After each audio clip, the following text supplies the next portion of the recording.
So I wanted to share with you this journey that I went on to write Bhakti Shakti. I think that it's a story of Radha magic, and there are many magical moments which actually I think we all experience on a regular basis, but we may not own them, and so to speak, in the sense of acknowledging them, recognizing them, and then embracing them and letting them change us and inspire us. So, in one way, it could be just an ordinary journey that I speak about, but another way, I think it's a very profound journey that's like speaks to us universally. So, in 2010, I began writing a blog, and as I did, I began listening to the global conversation about spirituality around the world. And there was a theme about the sacred feminine, the feminine divine, and a soft approach to spirituality. And there was large groups of people, men and women, who were like in alternative spirituality, but deeply searching, and their search was genuine and real. But I found it lacking in certain ways. And as I listened, I became thoughtful that it seems like they're really missing some core elements in their spirituality that could benefit them. And I just sensed that they were onto something, but they didn't have the whole picture. It was like this puzzle that was being put together, and they were trying to push away from past models that they felt weren't working. But and they were turning to the feminine and goddesses, but they didn't have the whole picture from my perspective, which is why we're talking about Bhakti Shakti and Sri Radha. But I felt that I wanted to bring out the feminine divine from the Bhakti tradition and introduce them to Sri Radha because of what she represents and how much she can contribute to the global dialogue and really actually make a change in feminism. Now, I'm speaking about feminism, although when you read Bhakti Shakti, you'll find that it's not a feminist book, and it's definitely for men and women. But when I was thinking in 2010 about writing regarding Sri Radha, I was thinking how feminism has many branches, actually, especially in the scholarly circle, and you'll find feminism and theism, certain different types of theism and feminism, and ecological matters and theism, and there's different branches of it.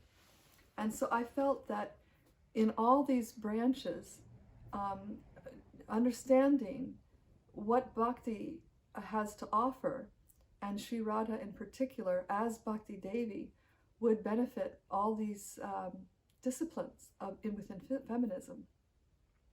But more than that, I felt for the people who I just felt like they were so close onto something, and if they just knew who Sri Radha was, it would really make a difference. But the blog didn't really go anywhere, and I set that aside and continued. Well, I continued writing the blog, but I felt like it would be really nice to write a book. And all of a sudden, Wise Love came out. Well, not all of a sudden. It was a long journey. It took 4 years to write. Did come out. But I really wanted to write about the feminine divine, so I wrote an afterword because it really didn't fit in the book. And I thought I would never write another book. So I just set the idea aside, and I felt a little satisfied that at least I had further introduced Sri Radha to a Western audience in a way that was relevant and relatable, even though it was a short afterword. And then in 2018, I went with Wise Love to the Bhakti Fest in California, and met with a lot of people there. And of course, the Bhakti Fest organizers also put on a festival called the Shakti Fest at a later time in a different state. But I was aware of Shakti Fest, and that it was primarily for women and very much focused on Durga, as well as other goddesses, but Durga has become very strong in the spiritual marketplace for the West. So at Bhakti Fest, I started asking people who were in attendance, what is Bhakti? And some people knew, but 80% of the people had no idea what Bhakti was, which was kind of surprising, maybe not so surprising, because there's a lack of information. The term is thrown around out there a lot, but and there's an idea, it's devotion, it's love, but they certainly don't understand it as spiritual love. They kind of get the idea, but sex is just as good, and it's very, very convoluted.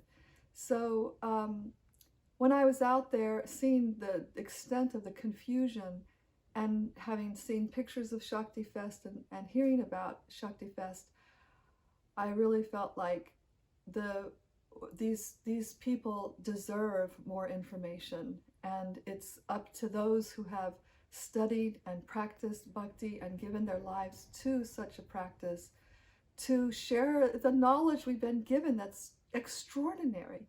We don't find many of the gems in bhakti, we don't find anywhere else in any other tradition. I mean, we see strands of bhakti everywhere, and when we do, we see real spirituality. But so much more can be shared. So at the Shakti Fest, or at the Bhakti Fest, I felt like I was at the Shakti Fest too. I decided I should write a book on Radha. And one of the motivating factors as well, to be honest, is I had read a couple of books about Durga, mainstream books, more trade books, not scholarly books. And there were a couple of mentions of Sri Radha. Mostly they were about Durga and her expansion, her multiple expansions, and they were speaking in terms of archetypes and mythology and whatnot. But the mentions of Radha were very unbecoming, and it really hurt my heart. And I felt like there needs to be a corrective. And even though Radha is so sacred within the bhakti tradition that it's many times like hush hush, she's so sacred, you don't touch on that topic. I felt like she has so much to offer, such a gem for us to understand that divine love is the highest state of the soul, and Sri Radha is the supreme exemplar of that divine love. And we start understanding the implications of what that means in our practical daily lives, what to speak of a serious spiritual practice, that it just must be done. So I decided I would do it. And then I went about doing all the practical things that you do, which is study a lot of books, maybe 50, 100 books, I don't remember how many, but I study a lot. And I was basically ready to start writing. And I'd already had the title in my head, Bhakti Shakti. It was to me, it's a beautiful Bhakti Shakti together sounds beautiful. It's interesting. We've heard of both terms, but now they're together. And what do they mean? What do they mean together? And who is the goddess of divine love? So I'd already thought of the title, but having Radha having other plans for me, I became very ill and looked at different options for recovering health.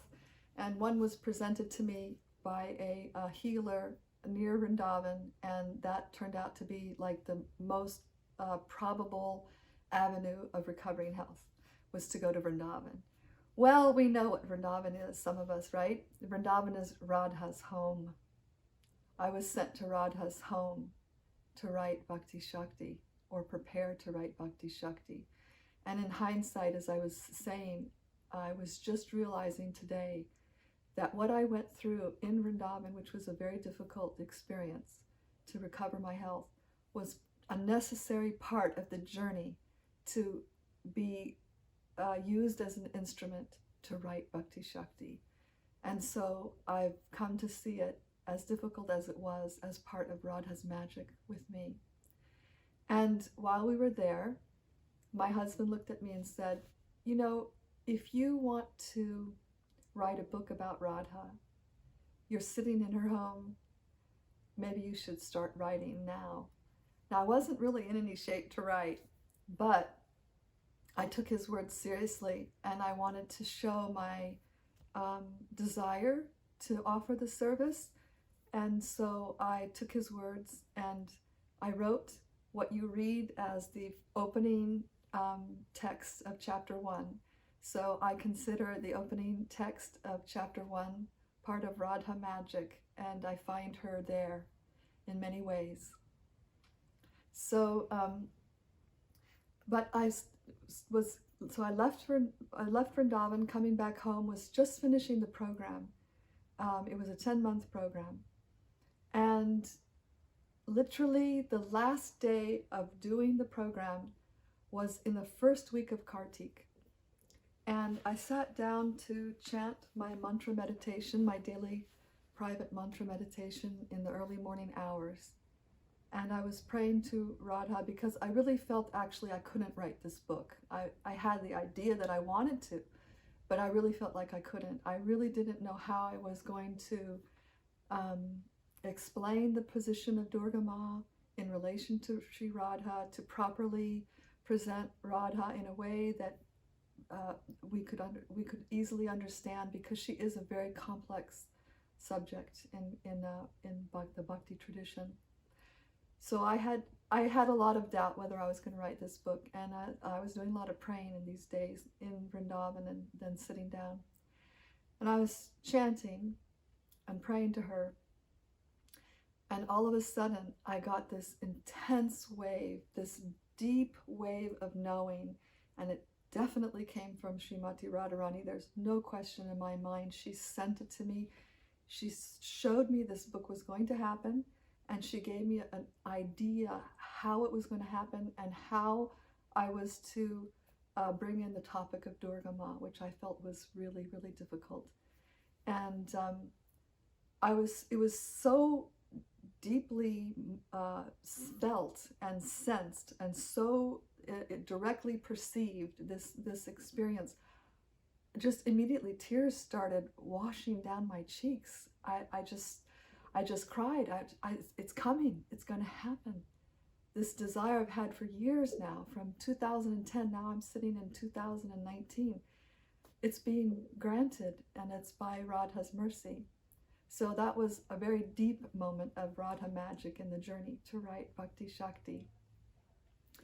But there was more magic. So then the next moment was, I left my friend's house where this happened, and I turned to them. They were sitting with me, and I turned to them and I said, I've just been shown this is going to occur. It's been blessed.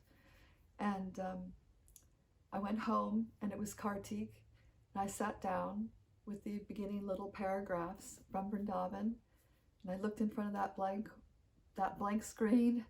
Where you go, what am I going to do now? And I started writing, and almost the entire book came out in Kartik, which we know is Radha's month.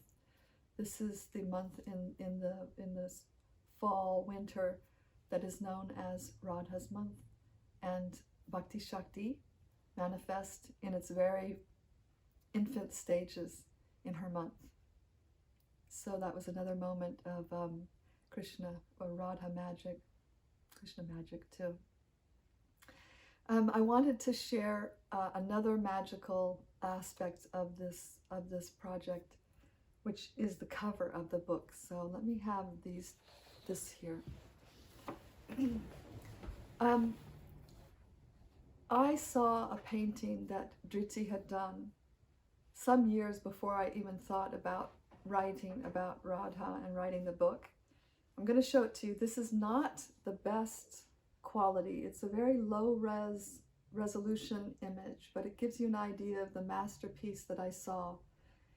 It came to, this is held in a private collection of Shruti Rupa, and it came to her house along with Krishna facing Radha, which Dhriti had painted this from her own meditation, and Shruti Rupa commissioned her to also have a Krishna to match her. So I saw this in Shruti Rupa's home, and I absolutely fell in love with this. Everything about this painting, to me, is exquisite. The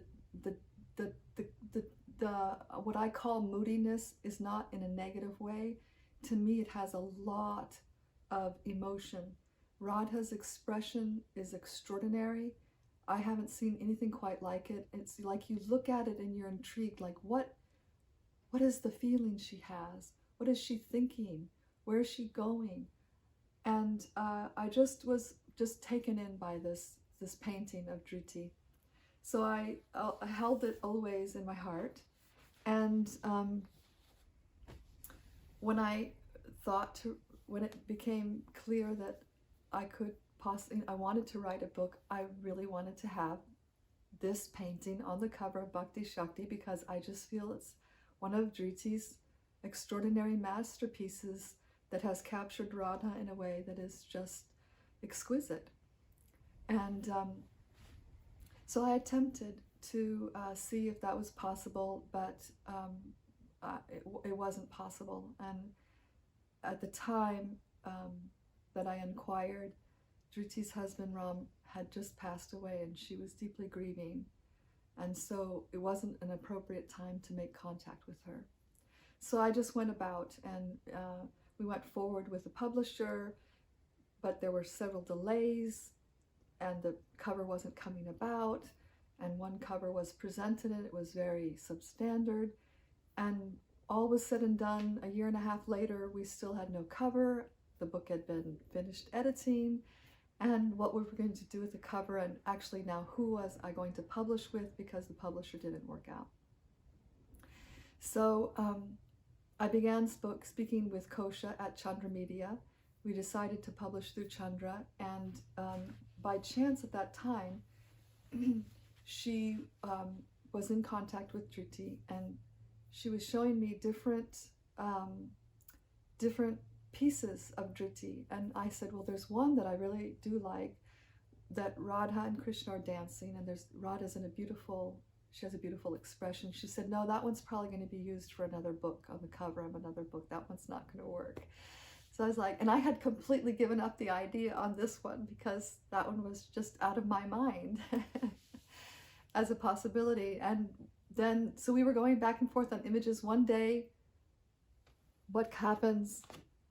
Kosha sends me this one. And I said, oh my God, that's the one I've always wanted. I've always wanted that one.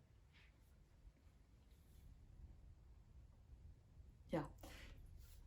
So one day, Kosha sent me this, and I said, that's the one that I've wanted from day one. This is the one that captured my heart. And I think that it will capture the heart of the world. And she said, well, I think let's talk to Dhriti and see if it's available. So it was available, and we gave it to Raghu at 8 Eyes for designing. And as you can see, it looks a little different, right? So in my estimation, I think that these are two masterpieces for very different reasons. This is expression of Dhriti's heart that is extraordinary, and this has been changed to work as a book cover, because you have only like a second on these online sites to grab someone's attention, so it needs to have color. And then it wouldn't make sense to have Radha facing the spine, because it's like facing away from you, and you want to engage with her. So that was one thing. Now, I think that what Raghu's done here is beautiful. It doesn't match the masterpiece. Like you'll see some of the shading in the masterpiece you lose it a little bit because of the changes here, but it's in its own right a work of art by an expert designer. And there's two Radha magic pieces. Besides that this image came to be on the cover, there are two aspects of this cover that are also in Radha's doing. Because while I was in Vrindavan and thinking about this book, I knew I wanted Radha to be on the cover, but I also wanted the cover to have primarily green, like a green color, because it's described that Radha's golden aura, when she's in the proximity of Krishna's delicate blue sapphire aura, when they mix, it becomes an emerald green. So it's a sign, the green is a sign that they are together. And I wanted that to be indicated on the cover of the book, that Radha and Krishna are one. The Supreme is not a he or a she or it. It is the feminine and masculine divine as a divine dyad. So I didn't mention that to Raghu. I never said a word about green on the cover. Look at what she did, which is a major change to the original. And the other really beautiful thing she included, which was a heart's desire I didn't express to her, was that whatever image was on the cover, I wanted us to see the canvas which was painted, so we could get a feel for the art, a little feel and texture. And if you look close when you get the cover, you'll see the texture of the canvas. So those are the highlights of the journey of Bhakti Shakti becoming available to you in the world, and the Radha magic that made it happen.